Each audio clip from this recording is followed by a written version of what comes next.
Indonesia ini sekarang ini sedang mengalami keterpurukan sehingga banyak gerakan-gerakan di mana-mana melakukan menamakan gerakan selamatkan Indonesia. Membuat resah seluruh bangsa ini bahwa ijazah yang dimiliki oleh mantan presiden dalam hal ini Joko Widodo itu diduga sangat kuat, ya.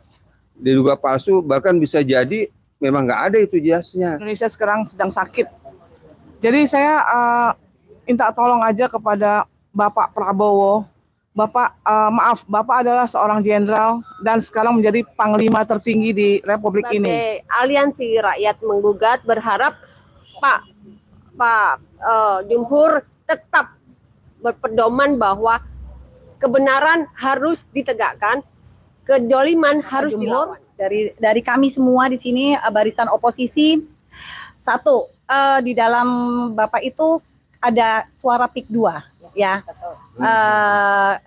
Jadi tolong dilihatlah masyarakat Banten itu yang sudah lama terzolimi dan banyak juga dari mereka yang terkatung-katung. Dia seorang bangsawan ya, tapi dipanggil berapa kali dia tidak datang untuk memenuhi panggilannya.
Indonesia ini sekarang ini sedang mengalami keterpurukan sehingga banyak gerakan-gerakan di mana-mana melakukan menamakan gerakan selamatkan Indonesia. Pada dasarnya memang kita semua ingin menyelamatkan Indonesia, tidak menjadi bulan-bulanan, jangan Indonesia kemudian menjadi perasan. Kita tidak tahu apakah kejahatan bukan musuh ya, seorang mantan presiden yang dikoreksi ini, apakah ini merupakan kejahatan dia pribadi atau jangan-jangan di belakang dia ada kelompok, ada bahkan diduga misalnya ada ormas masa lalu yang berafiliasi seperti kayak komunisme atau sebut saja PKI, bisa jadi terjadi. Oleh karenanya kita semua harus berpendapat dan terpenting jaga kesatuan umat karena kita ingin merebut kekuasaan yang dilakukan sewenang-wenang dan sedikit kita minta pembukaan dari Bu Nur sehingga merasa dan tidak main-main, bukan berkumpul di suatu tempat terpinggir di pusat ya, di patung kemerdekaan, patung apa ya, di lapangan Banteng.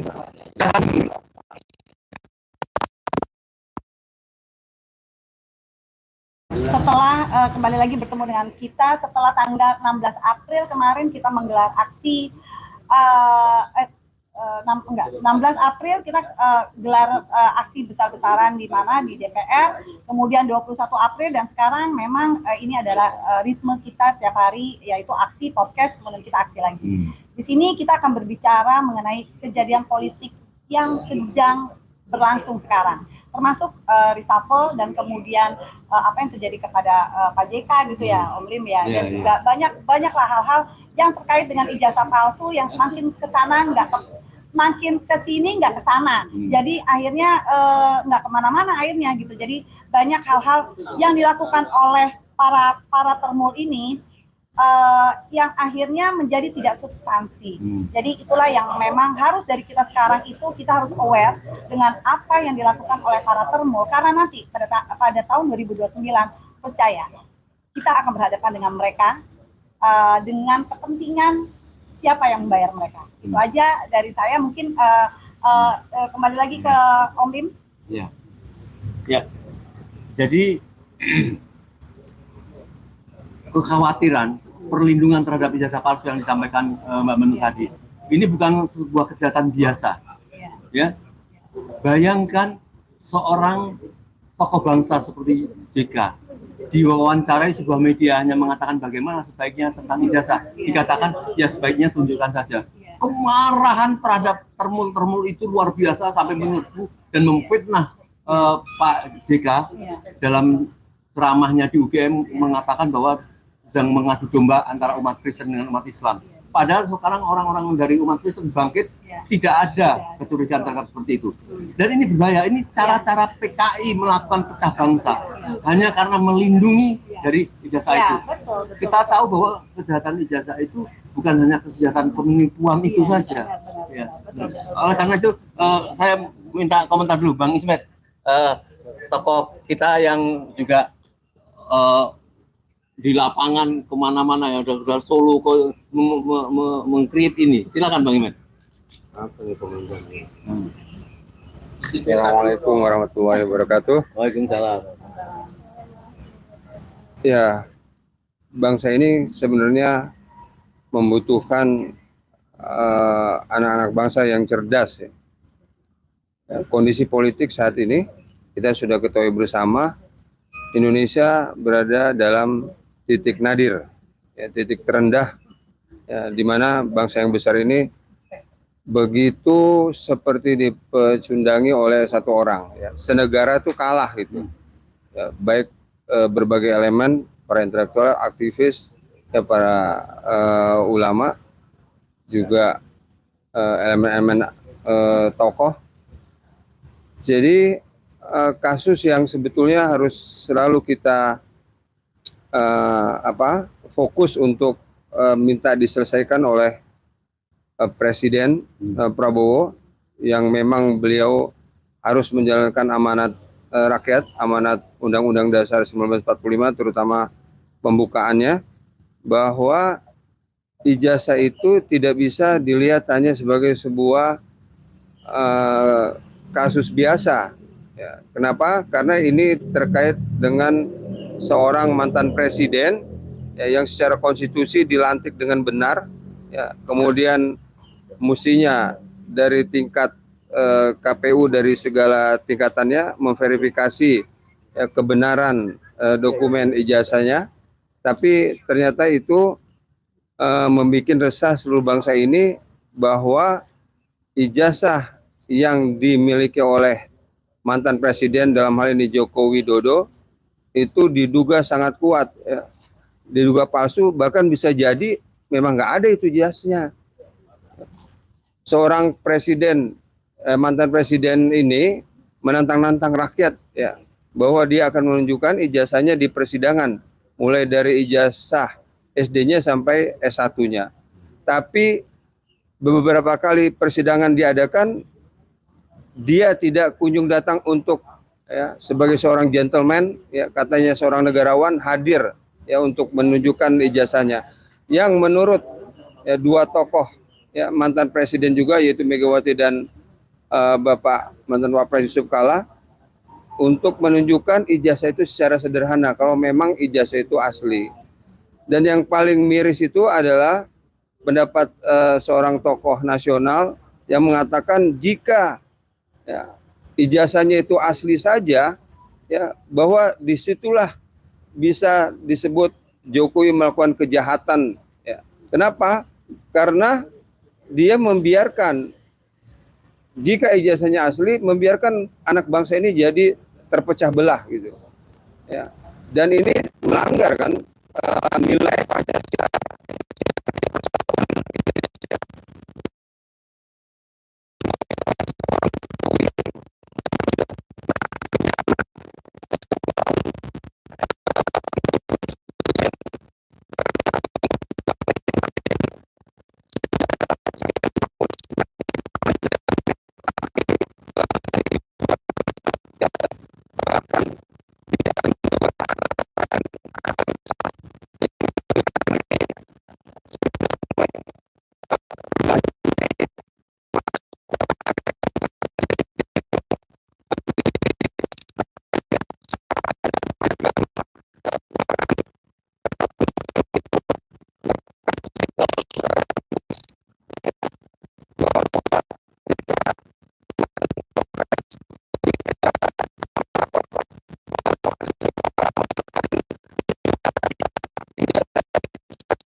yang mengagung-agungkan kata bahwa negarawan ya, si Jokowi itu ya harusnya tunjukkan saja gitu, nggak perlu tersinggung, nggak perlu ngamuk-ngamuk, bahkan malah memfitnah Pak JK sebagai bohir dari upaya-upaya membongkar ijazah ini. Nah, ini sesungguhnya menunjukkan bahwa mantan Presiden Jokowi itu berserta jaringannya, berserta anteknya, berserta termul-termulnya itu bukan menginginkan negaranya menjadi baik, tapi membuat negara ini semakin carut-marut, semakin acak-adut, bahkan sesungguhnya sedemikian banyaknya pelanggaran konstitusi sejak 10 tahun terakhir pemerintahan Jokowi. Saya pikir ini harus menjadi fokus yang tidak boleh dilupakan dan harus memang dibongkar agar bangsa ini menjadi bangsa yang bermartabat, ya, tidak mau direndahkan secara intelektual maupun secara kecerdasan pendidikannya. Demikian. Ya. Baik, saudara sekalian, tadi apa yang disampaikan Pak Ismet, saya dan Mbak Menu, ini baru paparan. Kemudian apa jalan keluarnya itu nanti, sabar. Kita harus lengkap bisa membuktikan data-data. Tetapi ada satu hal yang tidak boleh kita lupakan, tidak kalah penting dari soal ijazah juga, itu adalah masalah nepotisme. Kita tahu bahwa mengapa sejak dulu mereka mendengung-dengungkan Raja Jawa ya. Karena tahu sistem kerajaan itu memang pewarisan. Kalau seorang tua meninggal, anaknya yang mewarisi.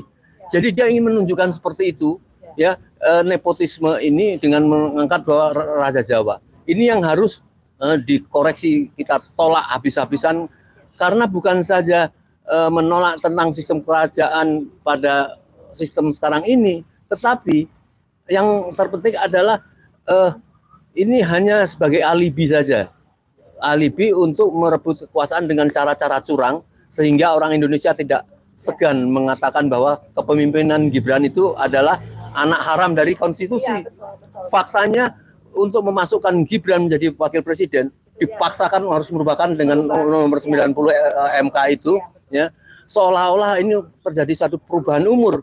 Padahal sebenarnya bagaimana dia masuk? Ini kita rakyat ini seperti kayak dibodohin yang kemudian tidak. Saya paham kalau mama ini kemudian menjadi bangkit seperti ini.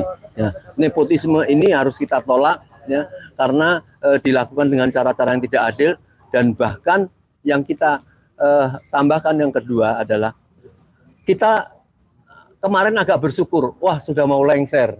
Dan kita terbitlah pemimpin yang baru yang kemudian kemungkinan akan memberikan harapan. Ya, ternyata yang datang mimpi-mimpi yang kita lihat bahkan tidak ada koreksi sedikit pun masalah ijazah, tapi malah hidup Jokowi dan sebagainya. Jangan begitu, Pak. Ya, rakyat sakit, ya, sakit karena kejahatan, penipuan, sampai UI itu mengatakan dia adalah king of lip service. Ya. Raja pembohong yang kebohongannya itu ditumpuk, katanya sampai atap itu nggak akan habis. Nah, jadi ini yang mesti harus komentari. Mungkin siapa yang belum, Mbak Ibu siapa? Bu Susi, sedikit silakan. Ya. Terima kasih Om Lim. Terima kasih Om Lim dan kawan-kawan semua. Assalamualaikum warahmatullahi wabarakatuh.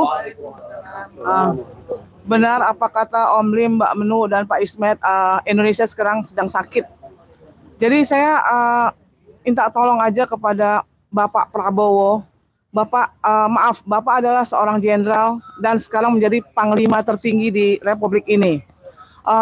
Kami sebagai rakyat minta kepada Bapak agar Bapak dapat membela bangsanya sendiri, Pak, membela rakyat.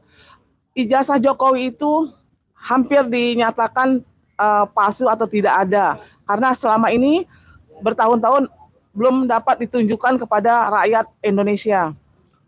Apalagi sekarang ekonomi sedang terpuruk. Dolar sudah menembus sekitar 17.000 lebih. Rakyat sudah menjerit, semua harga naik, diesel naik, semua energi naik, semua naik. Tidak ada yang turun.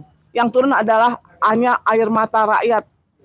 Air mata rakyat. Jadi Bapak sebagai seorang jenderal, tunjukkanlah kesatria Bapak itu. Bapak harus benar-benar peduli kepada rakyat.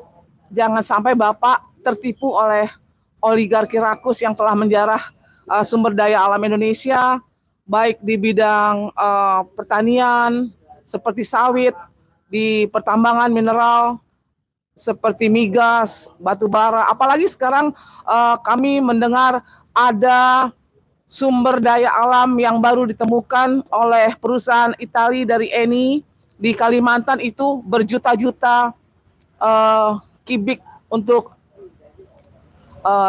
gas alam dan diesel.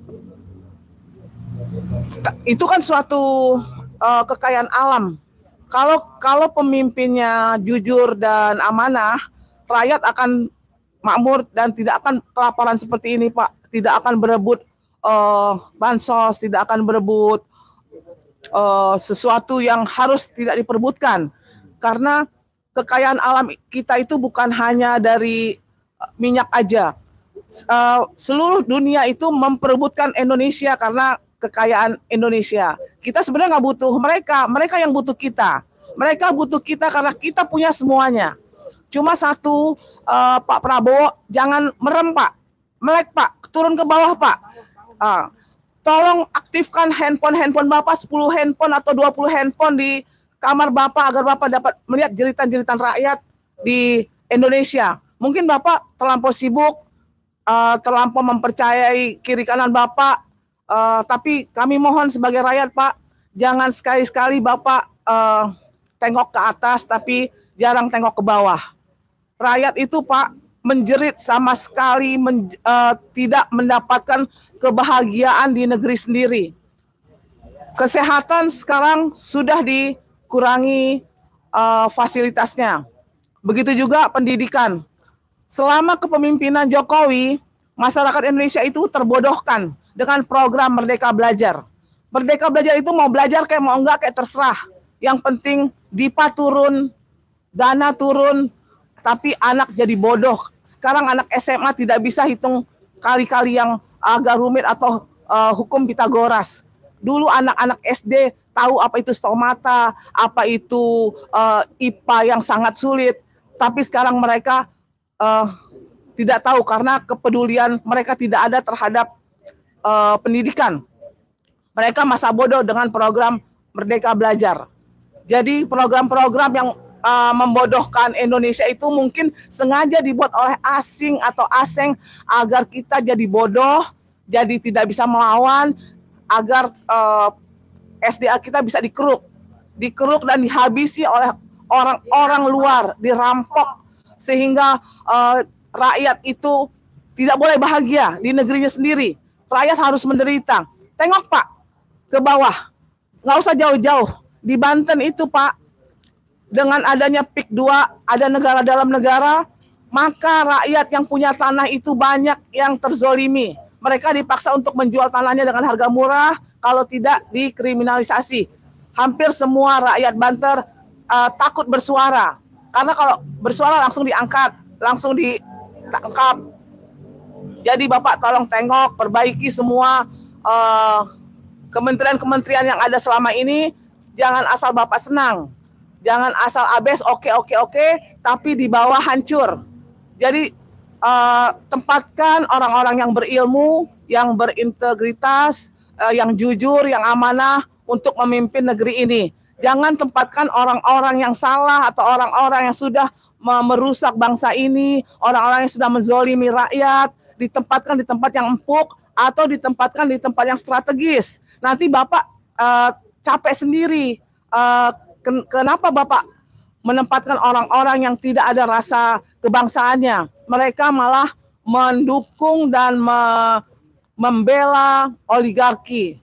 Juga DPR-DPR yang ada di Senayan, tolong jangan senyum-senyum di atas bangku kursi empuk, di atas bangku empuk, tetapi kebijakan-kebijakan tidak memihak ke rakyat.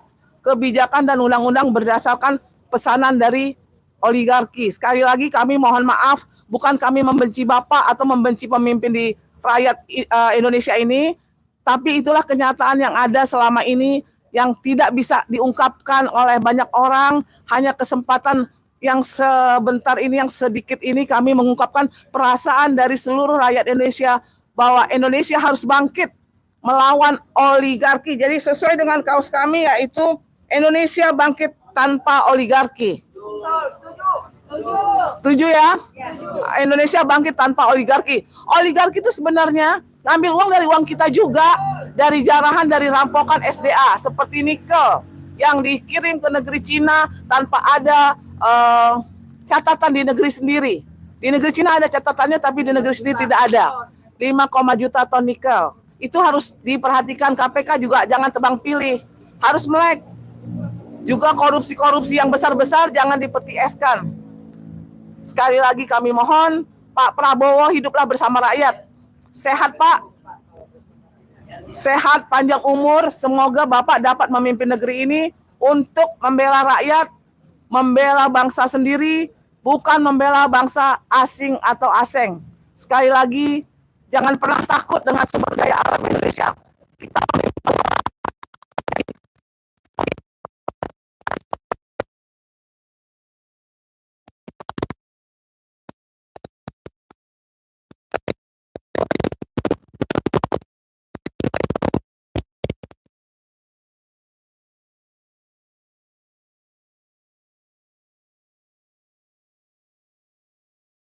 terkandung minyak, emas, nikel, dan lain sebagainya. Sementara negara-negara di Timur Tengah, ada yang mereka hanya mempunyai minyak saja, bisa memakmurkan dan bahkan memberikan bantuan kemana-mana. Jadi inilah tentu menjadi perhatian bahwa ibu-ibu merasa ingin mencerdaskan anaknya itu lebih dari tanggung jawab apa yang kegiatan dilakukan seperti yang disampaikan oleh Mas Tio. Bukan salah satu ketua BEM UGM mengkritik masalah MBG dengan singkatan bukan bukan misi gratis, tapi maling berkedok gizi. Mengapa dikatakan maling? Pertama, dana itu diambilkan dari yang tidak wajar, diambilkan dari dana pendidikan, di mana Indonesia memerlukan sekali memang untuk pemajuan pendidikan supaya cerdas, karena kita tugasnya adalah mencerdaskan kehidupan berbangsa. Ya. Tapi kalau seperti itu, kemudian ternyata yang memanfaatkan ada orang-orang yang diduga hanya untuk tenaga-tenaga yang akan memenangkan pemilu katanya 2029. Bapak, jangan berpikir untuk pemilu 2029 sampai mengatakan kalau ingin mengalahkan nanti tunggu 2029. Yang kita persoalkan adalah sekarang ini sudah 2026 sampai 2029 itu mau diisi seperti apa, ya. Tanpa menyebut itu, kalau melakukan kebijakan, ya, bisa mensejahterakan. Kita tahu bahwa kekayaan, ya, di pasal 33 itu adalah dikelola oleh negara sebesar-besarnya untuk kemakmuran rakyat. Jadi ini harta ini bukan menjadi pindah kepemilikan, tapi kewajiban untuk mengelola. Maka itu ada transparan dan sebagainya. Inilah keresahan, keinginan. Kalaupun sampai kemudian ingin memperbaiki, dan kita senang juga para tokoh-tokoh senior kita ada beberapa yang sekarang diambil misalnya menjadi menteri lingkungan hidup. Iya, tetapi itu bukan untuk mematikan aspirasi mereka, dan tentunya kita berdoa pada senior kita yang di sana tetap, ya, untuk mensejahterakan rakyat. Jangan sampai dikooptasi yang sebagaimana orang-orang ITB menolak, ternyata itu hanya mendatangkan menteri hanya untuk mencekoi mereka. Ini nanti akan bisa terjadi di seluruh universitas. Saya kira mungkin Bu siapa? Oh iya, enggak. Ayo, Mbak Dita mau ngomong sedikit, silakan.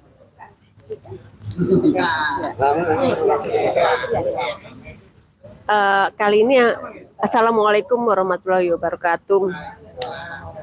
Saya pertama-tama ucapkan untuk Pak Jumhur Hidayat, ya.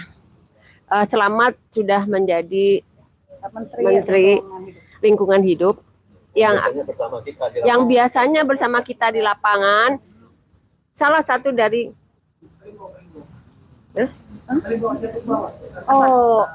oke ini. Salah satu dari teman kita sudah ada yang di dalam. Artinya kita mempunyai harapan yang besar dengan masuknya Pak Jumhur Hidayat di dalam kabinet. Itu akan mewakili kita oposisi dan tetap bersuara seperti halnya sebelum beliau ada di dalam. Jangan larut dengan trik-trik yang ada di dalam sana. Artinya menuruti apa yang mereka mau. Kami sebagai aliansi rakyat menggugat berharap Pak Jumhur tetap berpedoman bahwa kebenaran harus ditegakkan, kedoliman harus dilawan. Itu aja sih. Saya tambahkan ya, selamat untuk kepada Bapak Jumhur dari kami semua di sini barisan oposisi. Satu, di dalam Bapak itu ada suara PIK 2 ya. Jadi tolong dilihatlah masyarakat Banten itu yang sudah lama terzolimi dan banyak juga dari mereka yang terkatung-katung. Jadi tolong Pak Jumhur, kalau nggak salah juga kan Abang juga kita juga pernah bareng-bareng ya. Kita aksi, kemudian juga pernah juga kita ke daerah PIK 2 bersama dengan buruh lain gitu ya. Jadi pasti Abang tahu bagaimana kehidupan di sana dan bagaimana oligarki itu menekan masyarakat di sana. Jadi dengan adanya Bang Jumhur di sana, insya Allah semua amanah, yang pasti sih amanah lah kita doakan. Jangan sampai nanti kita akan manjat kantornya Bapak kalau misalnya tidak ada penyelesaian juga. Dan itu aja, mungkin ada yang nambahin? Jadi saya kira yang disampaikan penting sekali.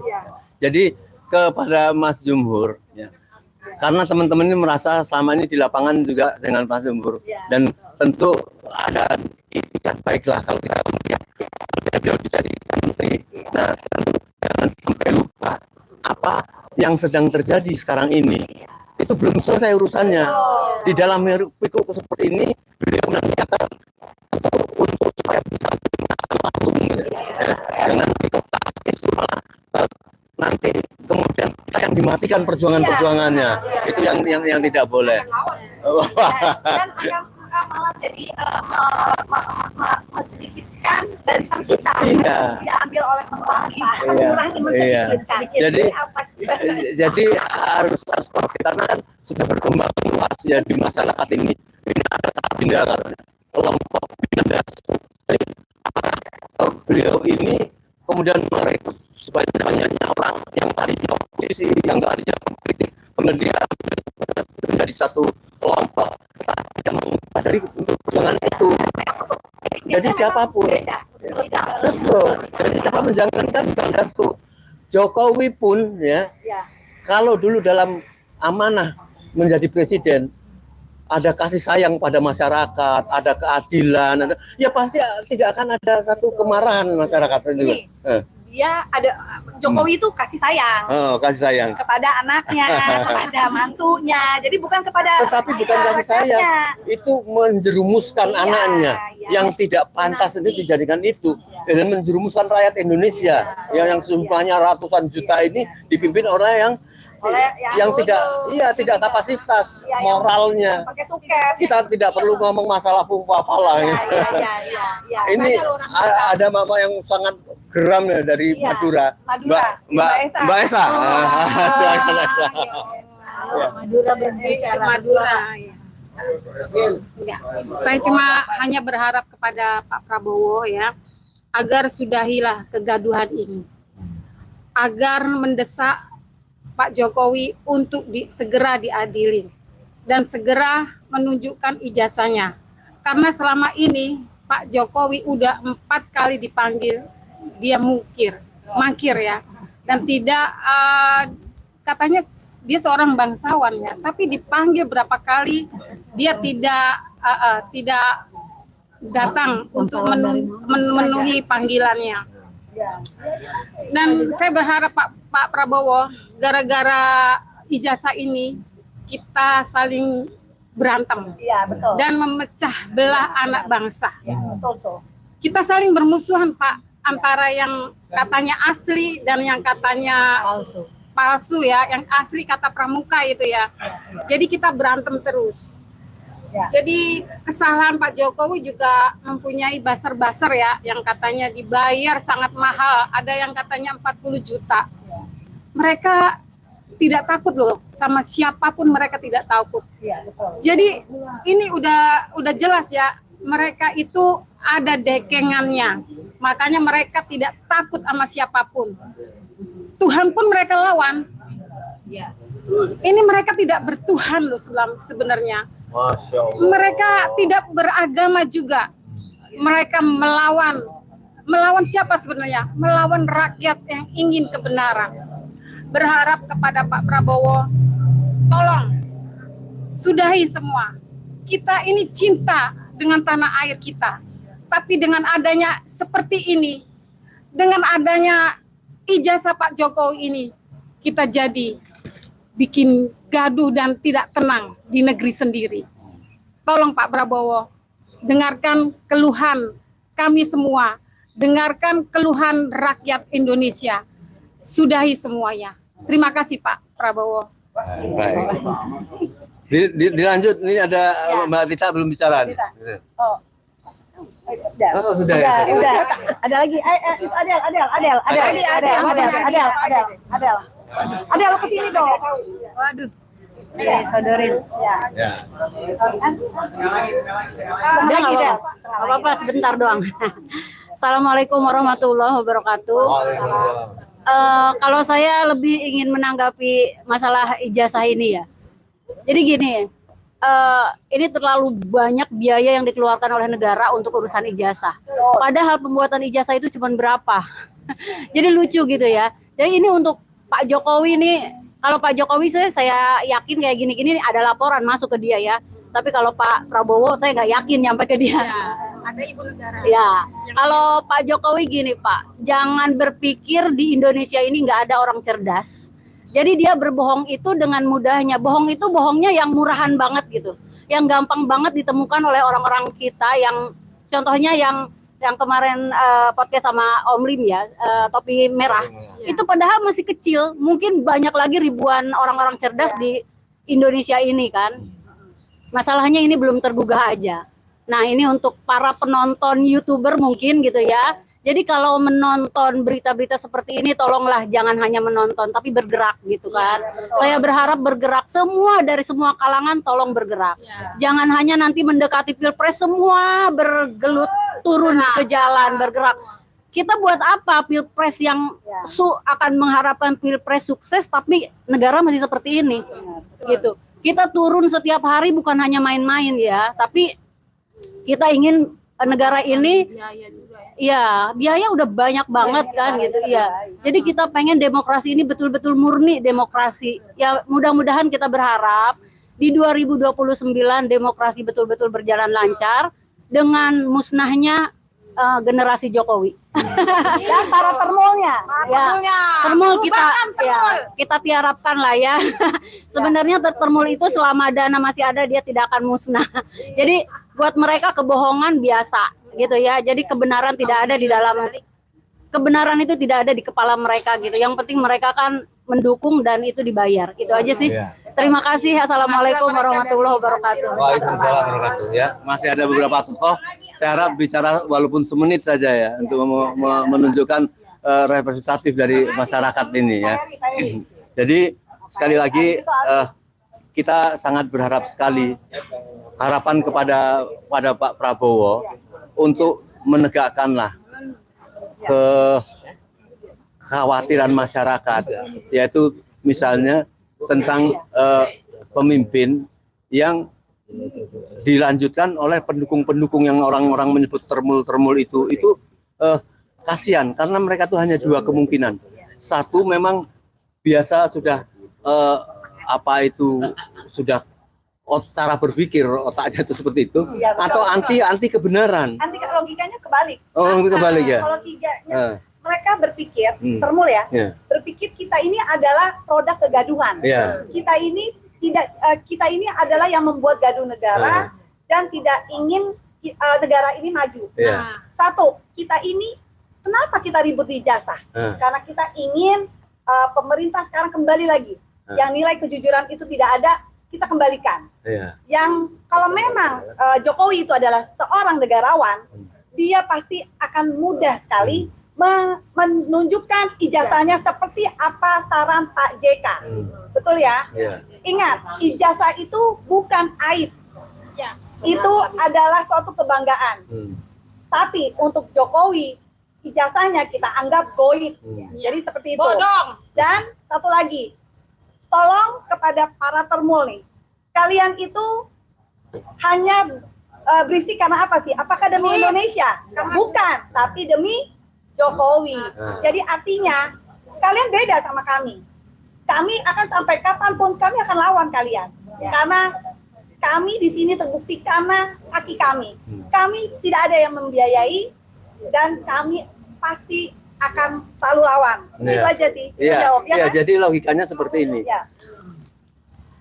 Kalian itu marah kepada orang-orang yang mendukung Roy Suryo, Diva, melakukan penelitian bahwa ada betul-betul secara diametris kepalsuan dan kejahatan di ijazah itu. Dan kita meyakini bukan karena suka atau tidak suka kepada teman-teman, tetapi kebenaran saintifik yang mereka lakukan itu, kita punya gelombang yang sama dalam menangkap kebenaran itu. Nah, sekarang apakah kalian itu meyakini, memusuhi perjuangan ini, atau meyakini bahwa ijazahnya Jokowi itu asli? Nah, kita tanya, kalau kita disuruh menunjukkan ijazahnya Jokowi yang asli itu, apakah kalian juga sudah melihat ada ijazah yang asli? Apakah bukan suatu kejahatan sudah punya ijazah asli tapi tidak mau menunjukkan, pengen menangkapin rakyat dulu? Ini kan gombal ya. Jadi mungkin kegaduhan. Jadi mungkin ada Bang Ismat sedikit tambah lagi. Pak Heri belum ya. Bismillahirrahmanirrahim. Assalamualaikum warahmatullahi wabarakatuh. Di sini saya akan menyikapi tentang naiknya Bang Jumhur dipilih sebagai Menteri Lingkungan Hidup ya. Bang Jumhur, saya menyampaikan selamat atas terpilihnya sebagai Menteri Lingkungan Hidup. Titik ini adalah perjuangan dari teman-teman aktivis ya, terutama teman-teman Bang Jumhur seperti Rocky Gerung, Anton Permana, Sagan Nenggolan. Karena menunggu di titik ini itu Bang Jumhur lama sekali. Karena dari Prabowo mulai diangkat jadi presiden, baru hari ini Bang Jumhur mulai diangkat. Untuk itu duduknya Bang Jumhur sebagai menteri itu membawa amanah berat daripada para aktivis yang ingin diperjuangkan bangsa ini oleh Bang Jumhur. Ingat pesan Bung Rocky pada saat itu, kita yang memulai, Bang Jumhur naik sebagai menteri, dan kita pun yang akan mengakhiri Bang Jumhur keluar dari menteri kalau Bang Jumhur tidak amanah dan tidak memperjuangkan aspirasi masyarakat. Itu tetap kritis Bang Jumhur, selamat, kami mendukung di belakang Abang kalau Abang tetap berpihak pada rakyat, tapi kalau Abang mulai bergeser kami akan melawan. Itu saja pesan moral saya. Ini pun pesan moral yang kita sepakati pada saat itu. Senior sekalian, mengapa sedikit pada ngomentari tentang reshuffle itu? Karena kita diteleponi dari para banyak senior-senior di daerah. Apa komentar dari teman-teman di pusat ini tentang ada pergantiannya, ada reshuffle seperti ini? Kami tahu bahwa kita para pejuang ini, apa jabatan itu bukanlah sesuatu yang seolah akan mendatangkan suatu pahala, mendatangkan rezeki, itu bukan. Ini adalah kemuliaan. Ya. Pak Prabowo perlu diketahui bahwa Bapak Presiden itu kalau menggunakan amanahnya, ya, itu di dalam Islam itu orang yang mendapat surga tertinggi itu adalah seorang pemimpin yang adil. Tetapi seorang pemimpin yang tidak mampu melakukan amanah yang menjadi tanggung jawabnya, maka dikatakan qad aflahal mu'minun, ya. Keberuntungan bagi orang-orang yang beriman, yang salah satunya antara aladinahum li amanatihim wa ahdihim raun. Orang yang mampu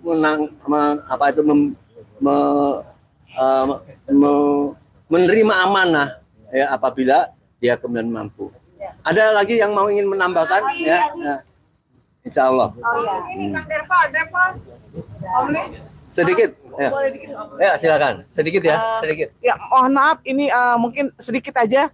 Pak Prabowo, hutang Indonesia kan udah menembus puluhan triliun ya, puluhan ribu triliun. Sebenarnya gampang Pak untuk membayar lunas utang itu.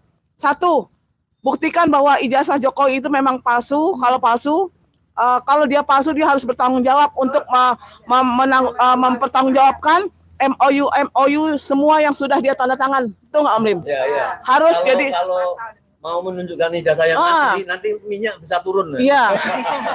Jadi kalau umpamanya dia sudah menunjukkan ijazah aslinya, berarti negara yang nanggung hutang. Tapi kalau dia palsu ijazahnya, maka dia harus kembalikan semua uang-uang yang dia pinjam, yang dia tanda tangani MOU terhadap negara-negara peminjam.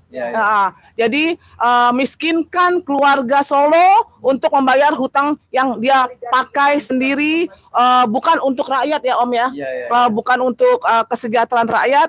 Jadi nggak usah pusing-pusing Pak, buktikan saja, adili. Kemudian bawa ke pengadilan, ijazah itu dikelola dengan benar, semua sumber daya alam, maka akan bahagialah rakyat Indonesia. Bapak akan didoakan masuk surga oleh rakyat karena rakyatnya bahagia, betul. Sekali lagi terima kasih Pak Prabowo, kalau memang Pak Prabowo amanah. Begitu aja dari kami, rakyat yang selama ini telah menderita dengan keadaan bangsa ini. Ya baik, saya kira memang tepat sekali mempermasalahkan masalah hutang, karena konon pada zaman pemerintahan Jokowi banyak sekali ada hutang-hutang bodong. Artinya ada hutang angka ada, tetapi dana itu untuk apa, dipegang oleh siapa, ya. Sampai dalam keadaan situasi seperti ini saja, kemarin kita diramaikan oleh katanya Indonesia ditawari oleh World Bank dan Bank Dunia dengan 25 juta dolar katanya seperti. Lah, apa mungkin kalau tidak ada pengajuan kemudian ditawari? Kan berarti ada untuk mengajukan, sementara banyak sekali yang belum diselesaikan. Ini harus segera ditegakkan Pak Prabowo, dan kita tahu mungkin Pak Prabowo meletakkan keponakannya menjadi satu pejabat di BI dan sebagainya untuk membenahi itu, bukan untuk sama saja nepotisme, ya, semua orang-orang dekatnya diangkat-angkatin demi untuk memperkuat. Nggak ada gunanya Pak. Kenikmatan dunia itu tidak ada bandingnya dari kehidupan setelah mati. Kapan kehidupan setelah mati? Nanti 5-2 hari lagi kita meninggal itu. Dikira kita mati selesai. Tidak. Menghadapi tanggung jawab pada Allah, mulai dalam hari kubur, hari kebangkitan, hari syafaat, hari muat, semua-semua ya Allah. Marilah kita gunakan kemuliaan untuk bangsa Indonesia, ya. Mungkin silakan Bang Himad tambah. Ya, saya ingin singkat saja menambahkan ya soal reshuffle kabinet. Dari beberapa tindakan reshuffle kabinet oleh Prabowo, sebenarnya rakyat itu sangat menanti-nanti sebuah reshuffle kabinet yang menunjukkan independensi Prabowo sebagai presiden. Nah, sampai terakhir kemarin ini dilakukan reshuffle kabinet, ternyata reshuffle itu masih menggambarkan ya tergantungnya atau tidak mandirinya Prabowo sebagai presiden yang sah di negara ini, tetapi menunjukkan masih kata rakyat itu 11-12 sama mantan presiden sebelumnya. Jadi reshuffle yang masih menggambarkan seperti kelanjutan ya, bisa periode ketiga dari program-program presiden sebelumnya Jokowi. Nah, ini sangat miris. Kalau Prabowo sebagai presiden ingin betul-betul berpihak pada rakyat, harus berani melakukan 2 tindakan ekstrim. Yang pertama adalah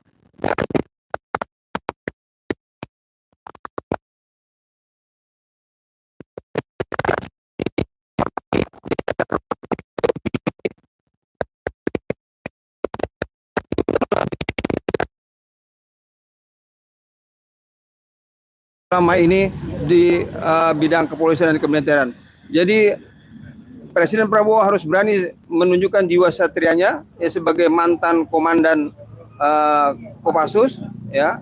Jadi itulah yang akan membuat rakyat terobati sedikit ya.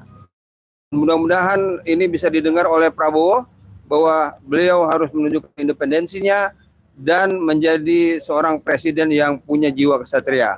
Demikian. Ya, saudara, di depan kami ini ada puluhan wartawan atau media dari YouTuber perjuangan. Memang sengaja saya tidak untuk berikan komentar, nanti takut jomplang apa yang kita sampaikan nanti kualitasnya. Kalau mereka kan punya info-info yang sangat mendasar ya, secara teori-teori apa itu media ya, kita tidak tertata. Yang penting pokok pikiran ini tersalurkan, sehingga sangat jahatlah orang-orang yang menjadi asisten di sekeliling Pak Prabowo tidak menyampaikan info-info dari rakyat ini. Jadi harus memeriksa dulu orang-orang yang di sekeliling Bapak. Apakah jangan-jangan hanya mengantar Bapak untuk senang-senang saja, misalnya mengantar berenang misalnya. Jangan, Pak. Mereka harus memberikan data fakta yang jujur, karena itu akan memperkokoh dan memberikan kesempatan Pak Prabowo untuk berbuat kebijakan. Kami tahu bagaimana tulisan Pak Prabowo, yaitu tentang Indonesia Paradok. Dan terakhir kemarin ada 2 buku tebal-tebal. Itu kan ada satu buah pikiran yang ingin diterapkan. Jangan sampai habis waktu, buku belum sempat diterapkan, masa presiden sudah habis. Pak, di belakang Bapak itu, Pak, yang di sebelah Bapak itu, orang mengatakan itu sedang ancang-ancang untuk merebut kepemimpinan Bapak. Ya, dia sudah mempunyai pasukan di 34 provinsi. Ya, itu sudah jelas. Dan siapa yang dikhawatirkan? Kalau bapaknya ini ya, masih ada, kemudian anaknya yang sangat bermasalah, ini masalah ijazah, kemudian bangkit menjadi presiden, siapa yang jadi presiden artinya? Bapaknya lagi, lebih jahat lagi dan lebih hancur lagi. Inilah rakyat Indonesia harus, kalau sayang pada cucu, sayang pada keluarga, sayang pada negeri bangsa ini, ayolah kita bersama-sama memperbaiki ini ya, untuk supaya Indonesia terselamatkan. Baik, cukup ya. Nanti kita lanjutkan di lain dan gelombang yang sama. Baik, billahi taufik wal hidayah. Assalamualaikum warahmatullahi wabarakatuh.